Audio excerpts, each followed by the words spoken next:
Subscribe कीजिए genius everyday channel को और बेल आइकन को दबाएं लेटेस्ट एजुकेशनल वीडियो सबसे पहले देखने के लिए। हेलो स्टूडेंट्स, कैसे हैं? आज हम पढ़ेंगे परसेंटेज। परसेंटेज क्या होता है? अगर हम परसेंटेज को हिंदी में पढ़ें तो इसको बोलते हैं प्रतिशत। अब प्रति क्या होता है? हर, और शत का मतलब होता है 100। हर 100 में से, तो परसेंटेज का मतलब क्या होता है? परसेंटेज, आप इसको थोड़ा सा समझो। परसेंटेज का मीन्स होता है पर 100। आपने नोट कर लेना ये सारा। पर 100, जहां हम बोल सकते हैं फॉर एवरी 100, हर 100 पे, हर 100 पे। अब जो परसेंटेज होता है, इसका जो साइन होता है, जो सिंबल होता है, इसको हम रिप्रेजेंट करते हैं ऐसे। तो परसेंट जो एक सिंबल है, ये हमेशा क्या रिप्रेजेंट करता है? 1/100। तो परसेंटेज का पता चल गया आपको, हर 100 में से, ठीक है? पर 100 या फॉर एवरी 100। अगर मैं इसको सिंपल भाषा में लिखूं, अगर परसेंटेज क्या होती है? ए परसेंटेज, जिसको मैं ऐसे लिखता हूं, a percentage is a special, जे एक स्पेशल फ्रैक्शन होती है। फ्रैक्शन आपको पता है, जिसका न्यूमिनेटर भी होता है और एक डिनोमिनेटर भी होता है। Percentage is a special fraction that has, हमेशा आपने याद रखना है, दैट हैज 100 हैज बॉटम, जिसको हम डिनोमिनेटर भी कहते हैं या बॉटम भी कहते हैं, बॉटम नंबर। तो एक ऐसी स्पेशल फ्रैक्शन, परसेंटेज एक ऐसी स्पेशल फ्रैक्शन होती है जिस फ्रैक्शन का जो बॉटम नंबर होता है वो हमेशा 100 होता है, जिसको हम डिनोमिनेटर भी कह सकते हैं, डिनोमिनेटर। ठीक है, अब आपको समझ लगी। अगर हम परसेंटेज, थोड़ा सा और मैं समझाने की कोशिश करता हूं। परसेंटेज आप जहां से ही देख सकते हैं, ये जो वर्ड है, ये 2 वर्ड से डिराइव हुआ है, परसेंटेज। अगर हम पर की बात करते हैं, पर का मतलब होता है फॉर ईच, ठीक है? पर फॉर ईच, जहां बोल सकते हैं और फॉर एवरी, ठीक है? और जो सेंटेज है, सेंटेज वर्ड जो है, इसका मीन क्या होता है? सेंचुरी। तो हमें पता चल गया, पर का मतलब होता है फॉर ईच, जहां फॉर एवरी, और सेंटेज का मतलब होता है सेंचुरी, हर 100 में से, ठीक है? तो ये जो परसेंटेज का कंसेप्ट था। अब हम सीखेंगे कि अगर हमारे पास कोई नंबर है वो परसेंटेज में है, तो हमें उसको फ्रैक्शन में कैसे चेंज करना है, और फ्रैक्शन से उसको हमें डेसिमल में कैसे कन्वर्ट करना है। तो यहां से हम सीखेंगे कि अगर हमारे पास कोई नंबर है, जैसे कि मेरे पास एक नंबर है 3%, मुझे कहा जाता है कि ये जो नंबर 3% है, इसको आप एक फ्रैक्शन में कन्वर्ट करो। तो 3% को हमें फ्रैक्शन में कैसे कन्वर्ट करना है? आपने 3 लिखना है। अभी मैंने ऊपर आपको पढ़ाया कि जो सिंबल होता है परसेंटेज का, ये क्या रिप्रेजेंट करता है? 1/100। अब आप देख लो, हमारे पास यहाँ पे 3 × 1/100 है। आपने पहले पढ़ा है कि जब 2 नंबरों के बीच में इंटू होता है, तो न्यूमिनेटर की मल्टीप्लाई न्यूमिनेटर के साथ होती है, डिनोमिनेटर की डिनोमिनेटर के साथ होती है।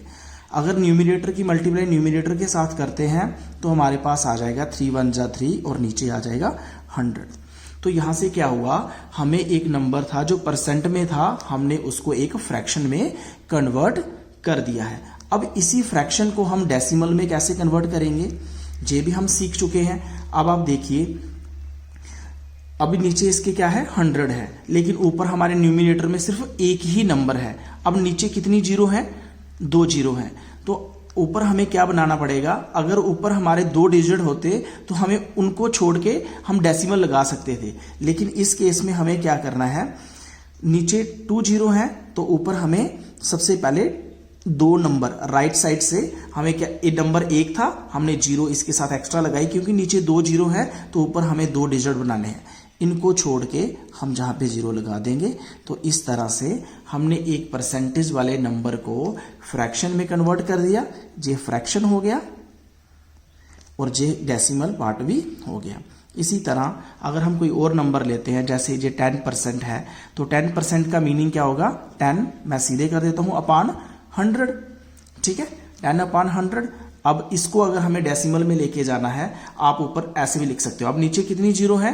2, तो ऊपर कितने न्यूमिनेटर में कितने नंबर है? वो भी 2 हैं। तो आपने 0 और 1 को छोड़ के जहां पे पॉइंट लगा के आप इसको डेसिमल पार्ट में लिख सकते हैं। नहीं तो आप जहां से 0 को काट देंगे, उसके बाद भी आपका जो आंसर आएगा वो 0.1 ही आएगा, उसकी वैल्यू भी वही होती है। 0.1 या 0.100 जितनी भी आए, इन सब की वैल्यू जो रहेगी वो 0.1 ही रहने वाली है। इसी प्रकार अगर हमारे पास कोई एक और नंबर है, 25% है, तो इसको हम कैसे लिखेंगे? 25 तो लिख दिया। परसेंटेज क्या रिप्रेजेंट करता है? 1/100, तो इसकी मल्टीप्लाई 1/100 से करेंगे तो डिनोमिनेटर में क्या आ जाएगा? 100 आ जाएगा। अब हमारे पास एक फ्रैक्शन बन गई है, ठीक है। अब हमें इसको डेसिमल पार्ट में लेके जाना है, तो ऊपर कितने डिजिट आए? 2, और नीचे 0 कितनी है? 2। तो राइट साइड से हमने जो न्यूमिनेटर से राइट साइड से 2 डिजिट को छोड़ के हमें जो डेसिमल है वो प्लेस करके लिख देना है। तो ये हमारा कौन सा पार्ट हो जाएगा? डेसिमल पार्ट हो जाएगा, ठीक है। जो पहले वाला पार्ट होता है इसको बोलते हैं होल पार्ट, होल पार्ट। और जो पॉइंट के बाद वाला होता है इसको हम बोलते हैं डेसिमल पार्ट। ये भी आपने याद रख लेना है, ठीक है। इसके बाद अगर हम एक और एग्जांपल ले लेते हैं, मान लेते हैं हमारे पास आ जाता है 147%। अब इसको कैसे करना है? 147% है तो आपने 147 ऐसे लिखना है, और परसेंट का मतलब होता है 1/100, तो ऐसे लिख सकते हैं। तो यहां से हमें क्या करना है? कितनी जीरो को? नीचे 2 जीरो हैं, तो हमने न्यूमिनेटर की राइट साइड से जितनी जीरो नीचे होंगी इतनी डिजिट हमें राइट साइड से छोड़ने होते हैं। तो राइट साइड से हमने 7 और 4 को छोड़ के जहां पे डेसिमल लगा के जहां पे 1 लगा दिया, अब हमारे पास ये इसको हमने डेसिमल में कन्वर्ट कर दिया। अब इसका जो होल पार्ट है वो है 1, और जो 4 7 है ये कौन सा पार्ट हो गया? डेसिमल पार्ट हो गया। अगर हमें इसे पूरा रीड करना होगा तो कुछ बच्चे इसको कैसे पढ़ते हैं? 1.47, बट ये गलत होता है, हमें ऐसे नहीं इसको रीड करना होता है। 1.47 डेसिमल के बाद जितने भी नंबर आते हैं उनको हमें एक एक करके पढ़ना होता है, 47 नहीं बोलना है। 1.47 कभी हो ही नहीं सकता है, 1.47, ठीक है। अब हम इसके बाद सीखते हैं कि किस प्रकार हम एक फ्रैक्शन को परसेंटेज में कैसे कन्वर्ट कर सकते हैं। अब हम करेंगे कि किसी भी फ्रैक्शन को हम परसेंटेज में कैसे कन्वर्ट कर सकते हैं। एग्जाम में आपको क्वेश्चन आ सकता है, फॉर एग्जांपल हम जहां पे ले लेते हैं 1/2। कोई हमें कहेगा 1/2 को आप परसेंट में कन्वर्ट करो, आपने इसको परसेंट की भाषा में लिखना है।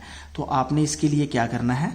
जैसे हमारे पास 1/2 है, तो अब हम इसकी परसेंटेज कैसे करेंगे? इसको परसेंटेज की फॉर्म में कैसे लिखेंगे? तो आपने हमेशा याद रखना है, अगर हम इसको क्या करेंगे, इसके डिनोमिनेटर में हमें क्या बनाना है? इसके डिनोमिनेटर में हमें 100 बनाना है, क्योंकि डेफिनेशन यही कहती है कि अगर हमें किसी भी नंबर है या कोई भी फ्रैक्शन है उसको अगर हमें परसेंटेज की भाषा में लिखना है तो उसके डिनोमिनेटर में ऑलवेज 100 होना चाहिए। बट इसका डिनोमिनेटर अभी 2 है, तो इसके डिनोमिनेटर में हमें 100 लाने के लिए हमें 50 से मल्टीप्लाई करना पड़ेगा। अगर हम जहां 50 से मल्टीप्लाई करते हैं तो हमें न्यूमिनेटर में भी 50 से मल्टीप्लाई करना पड़ेगा, सो दैट कि जो हमारी फ्रैक्शन है वो 1/2 ही रहे, इसको कोई भी इफेक्ट नहीं हुआ ना 50 डिनोमिनेटर में लगाने से ना न्यूमिनेटर में लगाने से। अगर हम फर्दर इससे आगे जाएंगे तो इससे क्या होगा? अब बीच में मल्टीप्लाई है, तो ऊपर वालों की मल्टीप्लाई जब ऊपर होगी तो जहां पे आएगा 50, और 50 की मल्टीप्लाई 2 से होगी तो जहां पे आ जाएगा 100, जिसको हम सिंपल भाषा में यहाँ 50 लिख सकते हैं। जो नीचे 100 है इसको हम ऐसे भी लिख सकते हैं 1/100, आपको समझाने के लिए ऐसा कर रहा हूं। तो इसका मतलब क्या होगा कि जो ये 1/100 था ये परसेंट में कन्वर्ट हो जाएगा, क्योंकि परसेंटेज की जो वैल्यू होती है वो 1/100 होती है। तो हमारा जो 50 था वो एज इट इज रहेगा, और जो 1/100 था इसको हमने परसेंटेज की सिंबल में लिख दिया। इसका मतलब जब हमारे पास कोई एक ऐसी फ्रैक्शन है जो 1/2 है, जो 1/2 है, तो उसका मीनिंग क्या होता है? वो क्या है? 50% है। एक और एग्जाम्पल देख के लेते हैं। मान लेते हैं हमारे पास 3/4 है, तो अब ऐसे केस में हम क्या करेंगे? अब हमें डिनोमिनेटर कितना बनाना है इसका 100 बनाना है। तो 4 की मल्टीप्लाई हम ऐसे कौन से नंबर के साथ करेंगे कि डिनोमिनेटर हमारा क्या आ जाए 100 आ जाए। तो उसके लिए हमें 25 से मल्टीप्लाई करनी पड़ेगी और 25 से ही ऊपर, क्योंकि नीचे अगर 25 लगाया है तो न्यूमिनेटर में भी 25 ही लगाना है, सो दैट ये सेम रहे। तो इसके बाद इसकी मल्टीप्लाई अगर हम इसके साथ करते हैं तो 75 आ जाता है, इसकी मल्टीप्लाई इसके साथ करेंगे तो 100 आ जाता है। तो सेम प्रोसेस वही हुई। तो इसका मतलब जहाँ पे हमारे पास कितना आ गया 75% आ गया। इसी तरह कोई भी हमारे पास अगर फ्रैक्शन आती है, अगर हम उसको मल्टीप्लाई किसी नंबर को, डिनोमिनेटर वाले नंबर को किसी नंबर के साथ मल्टीप्लाई करके 100 उसके डिनोमिनेटर में बना दें, तो हम अगर हमें जो नंबर उसके डिनोमिनेटर में हमने मल्टीप्लाई करने के लिए लगाया वही हमें न्यूमिनेटर में भी लगाना होगा। ये आपने हमेशा याद रखना है। बट रियल लाइफ में कहीं आपके सामने ऐसी फ्रैक्शंस भी आएंगी जिनकी मल्टीप्लाई करने से 100 आता ही नहीं है। चलिए एक एग्जांपल लेते हैं। मान लेते हैं हमारे पास एक फ्रैक्शन आ जाती है 5/8। किसी बच्चे के नंबर आते हैं 8 में से 5। अब कितने % नंबर उसके आए हैं जे हमने निकालना है। बट मैंने आपको सिखाया था कि इसके डिनोमिनेटर में 100 बनना चाहिए। अब 8 के टेबल में 100 तो आता नहीं है, तो अब हमें क्या करना पड़ेगा। अगर ऐसी कंडीशन आपके सामने आ जाती है तो जहां हमारे पास 2 मेथड होते हैं। एक मेथड तो वही हुआ कि हमें किसी ना किसी तरीके से 100, अगर 100 नहीं आया तो 1000, अगर 1000 नहीं आता तो 10,000, लाख, इस तरह से इस प्रोसेस को कंटिन्यू करना है। चलिए हम पहले एक प्रोसेस देख लेते हैं। अगर इसके नीचे अगर हम किसी की भी मल्टीप्लाई करें 100 नहीं आता है, बट हमारे पास एक नंबर आया है 125। अगर हम इसकी मल्टीप्लाई इसके साथ करते हैं तो क्या आ जाता है 1000 आ जाता है। अगर नीचे 125 लगाया तो ऊपर भी 125 लगाएगा। ऊपर वालों की मल्टीप्लाई हुई तो 625 आ जाएगा, नीचे वालों की मल्टीप्लाई की 1000 आ जाएगा। अब ऊपर 625 वैसे ही रहेगा। अब यहाँ पे हमें क्या करना है, यहाँ पे 10 हम यहाँ लिख देंगे, इसको स्प्लिट करेंगे तो यहाँ पे लिख देंगे 100। क्यों, अगर 10 की मल्टीप्लाई हम 100 के साथ करेंगे तो 1000 हो जाता है। अब लेकिन ये जो 1/100 है ये हमारा परसेंट में कन्वर्ट हो जाएगा। अब जहां से मैंने आपको बताया था कि डेसिमल कैसे लगाते हैं, इस पार्ट को हमें डेसिमल कैसे लगाना है, देखिए 62.5, क्योंकि राइट साइड से एक ही जीरो नीचे थी, राइट साइड से हमने एक नंबर को छोड़ा, एक डिजिट को छोड़ा तो पॉइंट लगा दिया, और ये जो 1/100 था ये परसेंट की फॉर्म में आ गया। तो इसका मतलब जिस बच्चे ने 5 में से 5 नंबर लिए हैं, 8 में से 5 नंबर लिए हैं, तो उसके कितने % हुए 62.5% हुए। ठीक है। अगर ये मेथड थोड़ा सा लेंथी हो जाता है तो अगर हमें इसे दूसरे तरीके से करें तो देखते हैं। अगर हम इसी नंबर को लेते हैं फ्रैक्शन को, तो दूसरे तरीके से करेंगे। तो उस तरीके से कैसे करेंगे, 5/8 हमारे पास एक फ्रैक्शन आ गई है, तो ऐसे केस में आपने क्या करना है, एक दूसरा मेथड है जो सबके लिए अप्लाई होता है।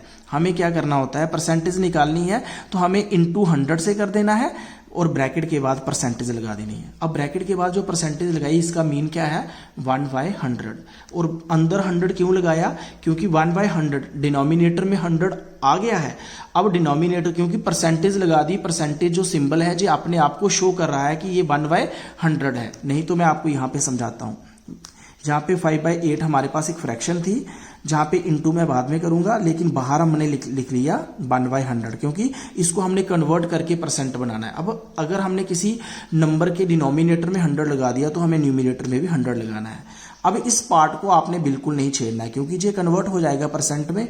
इस पार्ट को हमने देखना है जो ब्रैकेट के अंदर है। तो अब इस पार्ट को हम कैसे करेंगे, अब देख लो, इसको हम सिंपल करेंगे। जो 50 से जाएगा, जो 4 से जाएगा। फिर से फर्दर इसको हम अगर सिंप्लीफाई करते हैं, जहाँ पे 25 आ जाता है, जहाँ पे 2 आ जाता है। अब आप देख लो इसके बाद फर्दर ये सिंप्लीफाई नहीं होता है, तो यहाँ पे हमारे पास क्या बच गया, ऊपर 5 × 25 और नीचे 2 आ गया डिवाइड में, और 1/100 किस में कन्वर्ट हो गया, परसेंटेज में हो गया। अगर हम इसकी मल्टीप्लाई करते हैं, 5 की मल्टीप्लाई 25 के साथ करते हैं, तो हमारे पास आंसर आ जाता है 125 डिवाइडेड बाय 2 आ जाता है। अगर हम इसको मिक्स फ्रैक्शन में लिखेंगे और साथ में परसेंटेज आ गया। अगर आपका कहीं ऑप्शन में जे आंसर है, आपको ये वाली फ्रैक्शन दी गई थी, तो अगर ऑप्शन में जे आंसर आया आप इसको क्लिक कर दो।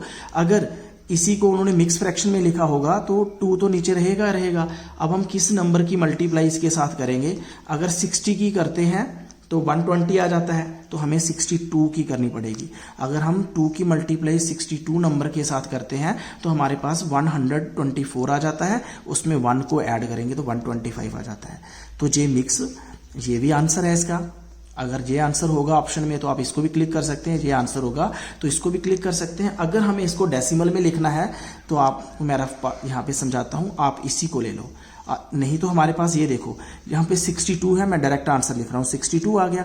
अब 1.1/2 है तो इसका आंसर, इसका मतलब होता है 0.5। तो 0, अगर 62 में हम 0.5 को ऐड करेंगे तो 0.5 इसमें ऐड हो जाएगा, जो हमारा आंसर आ जाता है। तो हमें सिंपल 1/2 को ही डिवाइड करके आंसर निकाल के 62 में ऐड कर सकते हैं। अगर नहीं तो मैं आपको यहाँ से ही समझाता हूँ। तो यहाँ से हमें इसको कैसे करना है, 125 अंदर रहेगा और 2 बाहर रहेगा। 2 की मल्टीप्लाई 6 के साथ करेंगे तो कितना आ जाता है, 12 आ जाता है। 12 से माइनस हुआ तो 0 आ गया, ऊपर से क्या, कौन सा डिजिट आएगा नीचे, 5। 2 की मल्टीप्लाई हम किसके साथ करेंगे, 2 के साथ करेंगे तो यहाँ 4 आ जाएगा। अब जहाँ से -5 में से 4 किया तो 1, जहाँ अब हमारा जो डिवाइजर है वो बड़ा हो गया। अब 2 के टेबल में 1 नहीं आता है, तो जहाँ पे हमें पॉइंट लगा के जहाँ पे हमें 0 लगाना है। अगर जहाँ 0 लगाते हैं तो 2 का टेबल हम 5 तक पढ़ते हैं, तो जहाँ पे हमारे पास 10 आ जाता है। तो देखो इसको डिवाइड करने के बाद भी हमारा जो आंसर आ रहा है वो 62.5 आया है। तो इसका मतलब 62.5%। जहाँ से एक चीज़ और सीख लेते हैं, अगर कोई हमें बोलता है 0%, तो 0% होता है क्या, बिल्कुल होता है 0%। 0 का मतलब 0 और परसेंट का मतलब 1/100, तो 0% का मतलब होता है 0। आपने याद कर लेना है, 0% का मतलब 0 ही होता है, ठीक है। और अगर 100% है तो इसका मतलब क्या होता है, 100 आउट ऑफ 100, इसका मतलब होता है 1। तो ऐसी फ्रैक्शन आपने याद कर लेना है, ऐसी फ्रैक्शन जिसका न्यूमिनेटर डिनोमिनेटर के इक्वल होता है, न्यूमिनेटर डिनोमिनेटर के इक्वल होता है, उस फ्रैक्शन को हम होल फ्रैक्शन कहते हैं। जैसे हमारे पास अगर 4/4 है तो इसका आंसर भी 1 आएगा। तो ऐसी फ्रैक्शन जिसका न्यूमिनेटर और डिनोमिनेटर दोनों सेम होते हैं, ऐसी फ्रैक्शन को हम कौन सी फ्रैक्शन बोलते हैं, होल फ्रैक्शन, होल फ्रैक्शन। तो आई होप आपको ये फ्रैक्शन का जो इसका परसेंटेज का जो कंसेप्ट था वो क्लियर हो गया होगा। धीरे धीरे करके हम इसकी सारी एक्सरसाइज के क्वेश्चन भी करेंगे। सबसे पहले आप इसका बेसिक सीख लो, इसके बाद परसेंटेज की एक्सरसाइज के जितने भी क्वेश्चन होंगे हम उनको भी 1 बाय 1 कर लेंगे। परसेंटेज आपने बिल्कुल सिंपल कंसेप्ट अपने माइंड में रखना है। जैसे कि आप देखो, एक लेमैन जिसको कुछ भी नहीं पता उसको भी परसेंटेज का कंसेप्ट क्लियर हो जाता है कई बार। देखो जैसे हमारे फ़ोन की एक बैटरी है, हम बोलते हैं कि वो कितने % रह गई, 60% रह गई। अब 60% कैसे रह गई, वो आउट ऑफ कितने में से रह गई, पहले तो वो 100% थी ना। तो इसका मतलब परसेंटेज का जब भी हम कंसेप्ट लेते हैं उसको आउट ऑफ 100 में ही लेते हैं। मान लेते हैं मेरे पास 10 एप्पल थे, मैंने उसमें से 5 खा लिए, तो कोई भी मुझे बता देगा कि इसने 50% एप्पल उसमें से खा लिए हैं। तो इसका मतलब क्या होता है कि उसको हम आउट ऑफ 100 में से ही देखते हैं। तो इस तरह से जो परसेंटेज का कंसेप्ट था वो मैंने कोशिश की है कि मैं आपको पूरी तरह इसको क्लियर करवा पाऊँ। तो इसके साथ साथ अब अगले चैप्टर्स में हम जाके देखेंगे, इसके जो क्वेश्चन होंगे जो एग्जामिनेशन पॉइंट ऑफ व्यू से बहुत ही इंपॉर्टेंट होते हैं, उनको भी हम डिस्कस कर लेंगे। सबसे पहले हम बेसिक्स पढ़ते जाते हैं, तो सो दैट कि आपको जो आप भूल चुके हो परसेंटेज का कंसेप्ट उसको आप फिर से एक बार ताज़ा कर सके। Thank you for watching.